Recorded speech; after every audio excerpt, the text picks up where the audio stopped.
Mr. G here today to talk about probably the most important acceleration you're ever going to have to deal with. And this is this idea of the acceleration due to gravity.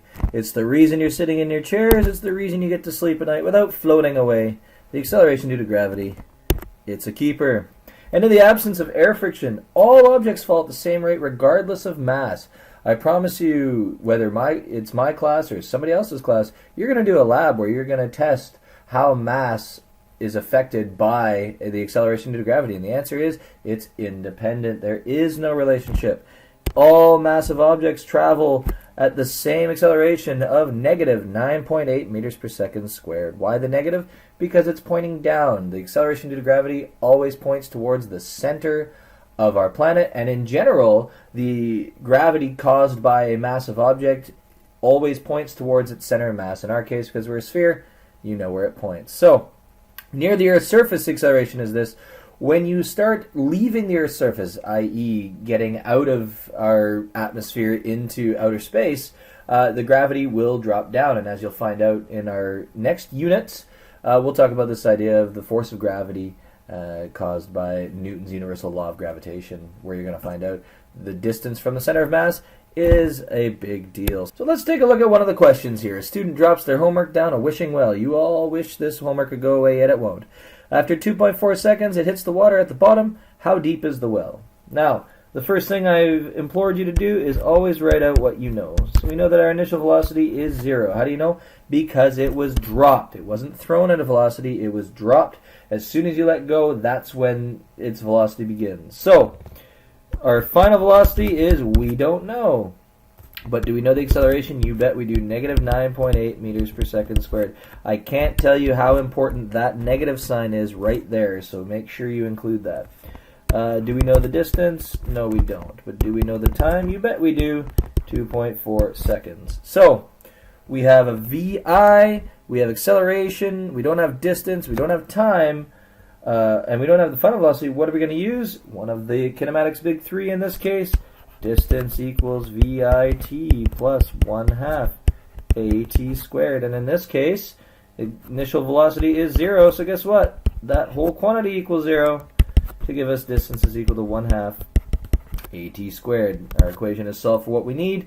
Let's plug in the values. 1/2 times negative 9.8 meters per second times 2.4 seconds squared, to give you a final distance of negative 28 meters. Now, some of you may be asking, well, why is it negative? Well, in this case, we're actually calculating displacement. If we were talking about distance, you drop the negative sign. The negative sign is only suggesting the direction. So if you want to call down as a direction positive, then this would end up as positive. So again, it's on you to decide what your signs are. All right, let's take a look at a different example now. A football is kicked straight up in the air at 15 meters per second. How high does it go? I can say with utmost certainty that this is exactly the type of question that you're going to see again and again and again when we're dealing with this idea of one-dimensional projectiles. So for those of you that are having a problem with the picture, let's take a look at it. We have a football, and we kick it straight up. And if we're kicking it straight up, what's working against us? The acceleration due to gravity, which means our velocity vectors are going to get shorter and shorter. Why? Because we're slowing right down until we end up with a velocity of 0. So our final velocity at the height is going to be 0. Our initial velocity is still going to be 15 meters per second.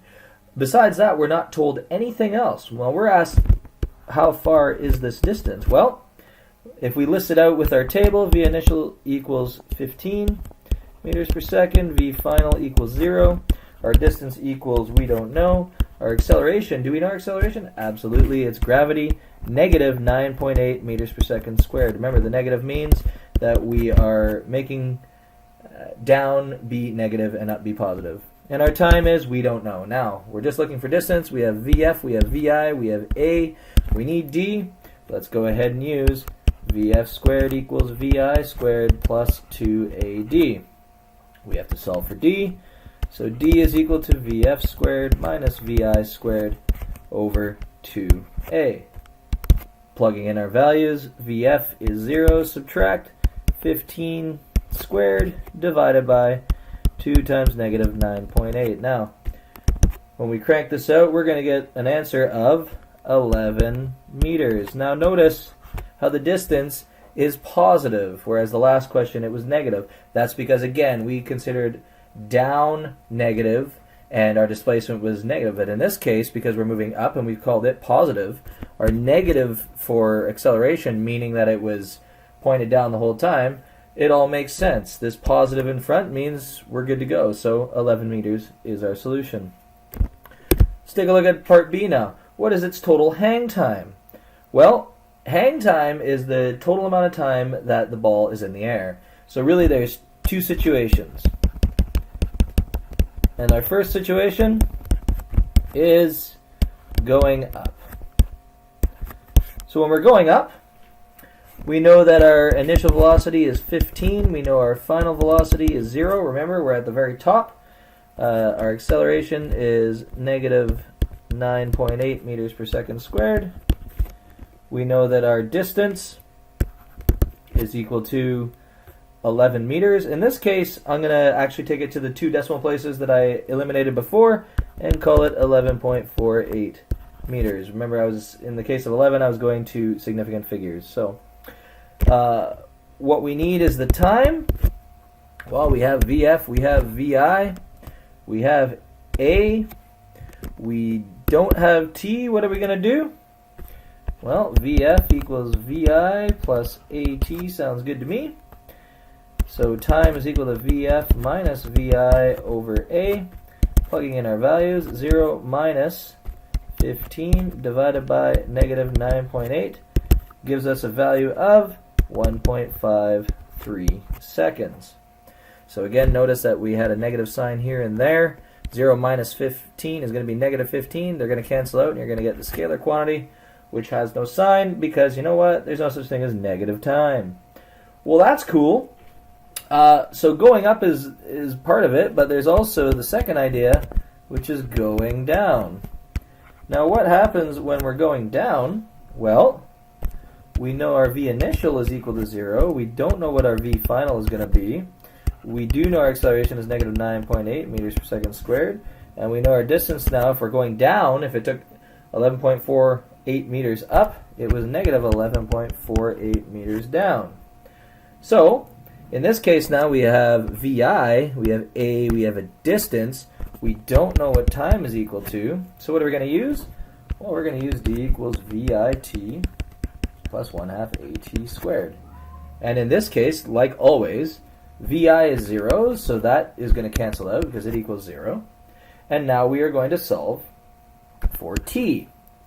And T is going to equal the square root of 2D divided by A. Now again, in math class, you're going to do a plus or minus, but as I said, there's really no such thing as negative time, so it has to be the positive root.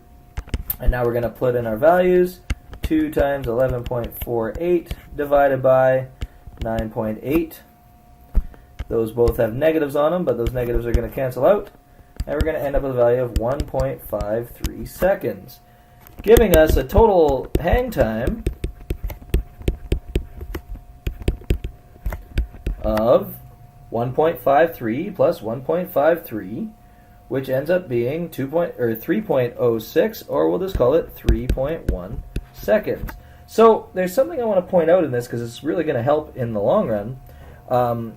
When it was going up, the time it took to go up was 1.53, and when it was going down, it was also 1.53. I alluded to the idea that this equation, D equals VIT plus 1/2 AT squared, is a quadratic, and we all know that quadratics are perfectly symmetric about the vertex, which means what?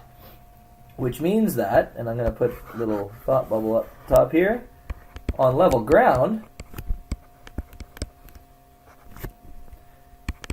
T up is going to equal T down, and something else we can put up, V is going to equal whatever the negative initial velocity was. So in our case, our initial velocity was 15 meters per second, which means this final velocity here that we never put in is actually negative 15 meters per second because it is perfectly symmetric. It's going down. There it is. It's something that you can exploit, and we're going to do that in the next question. completely useful if you understand the physics behind it. So there you go. So there is example B. Let's take a look at one final example. A student stands on the edge of a 45-meter cliff. They throw their physics homework straight up in the air at 12 meters per second, as I'm sure you all want to do. How long does it take for it to come back down to the same height as the student? So let's draw a quick picture just so we're clear on what we're looking for. Here you are throwing up your homework. It's going to go straight up, and then it's going to flop right down off the cliff.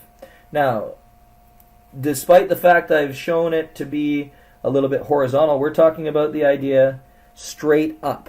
Okay, so obviously it's a lot harder for me to draw it straight up. So there really is no angle of projectile, right? It's going straight up, then it's going straight down. You can imagine hanging your arms over the cliff and then just throwing it straight up. Okay?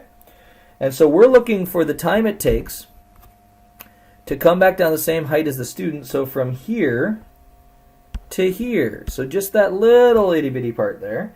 Well, in the last question, we talked about the idea of total hang time, but we also talked about the idea that the initial velocity and the final velocity of this entire motion are actually the negative of each other. So our initial velocity is equal to 12 meters per second, which means our final velocity after the entire trip, not just the way up, but the up and then down, is negative 12 meters per second. So at this point right there, that's going to be the negative of whatever initial velocity we had. Our acceleration is going to be negative 9.8 meters per second squared. We don't know what the distance is, and we don't know what the time is, but that's what we're looking for. We have VF, we have VI, we have A, we're looking for T. Well, that sounds like big 3 to me. VF equals VI plus AT. We're solving for T. T is equal to VF minus VI over A. Plug in our values. Our VF is negative 12 meters per second. Subtract. Our VI was positive 12 meters per second. And we're dividing that by negative 9.8 meters per second squared. So remember how I've been saying ad nauseum this idea that if you keep your symbols correct, you're good to go. Well, there it is. A negative minus a positive is going to give you another negative number. Divided by negative is going to give you a positive. Time had better be positive.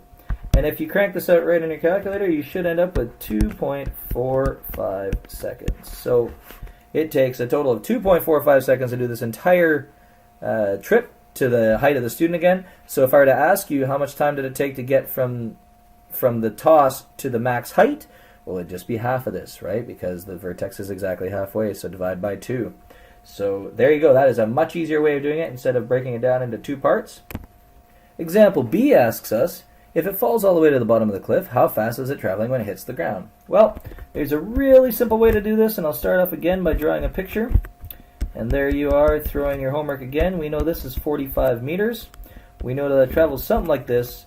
And what do we know? We know our initial velocity is 12 meters per second.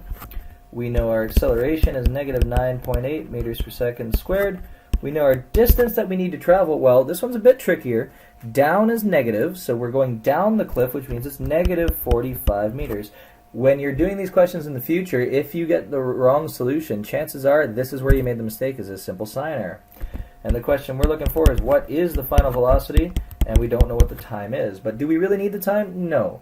Because the flight time is irrelevant to actually how far it travels and how fast it's traveling at the end. Now, we talked about the idea that we could use the velocity here to also be the negative of our initial, so it could be negative 12 meters per second. But the thing is, if you take a look, we need VF, we have VI, A, and D. We're going to be using the equation VF squared equals VI squared plus 2AD. So regardless of if we use the positive initial velocity or its adjacent negative velocity, you're still going to square out that negative and it's not going to matter anyway. So again, I would say the only time you really need to change your initial velocity to the negative form is when you're dealing with the total flight time. So we have this and we need to solve for VF squared. It's already there, so let's plug in the numbers and go. VI is 12, and we're going to square that, plus 2 times negative 9.8 times negative 45. And once we do that, you'd have to square both sides, square root both sides. So when we square root both sides, we're going to end up with an answer of plus or minus 32.0 meters per second. Now, I don't normally use the plus or minus, but that's only with quantities that can't have a negative as the solution. In this case, vectors, or the vector of velocity, can have a negative or positive, so we have to be sure of which one it is.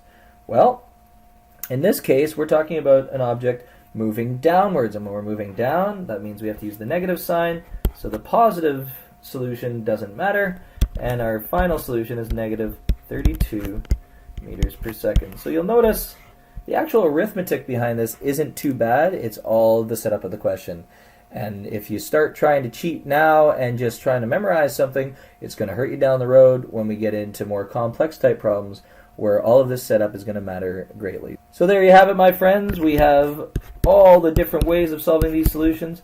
I assure you, starting with this table and then selecting the right equation to use for your solution is going to benefit you along the way. So good luck with your practice work, and we'll talk to you again.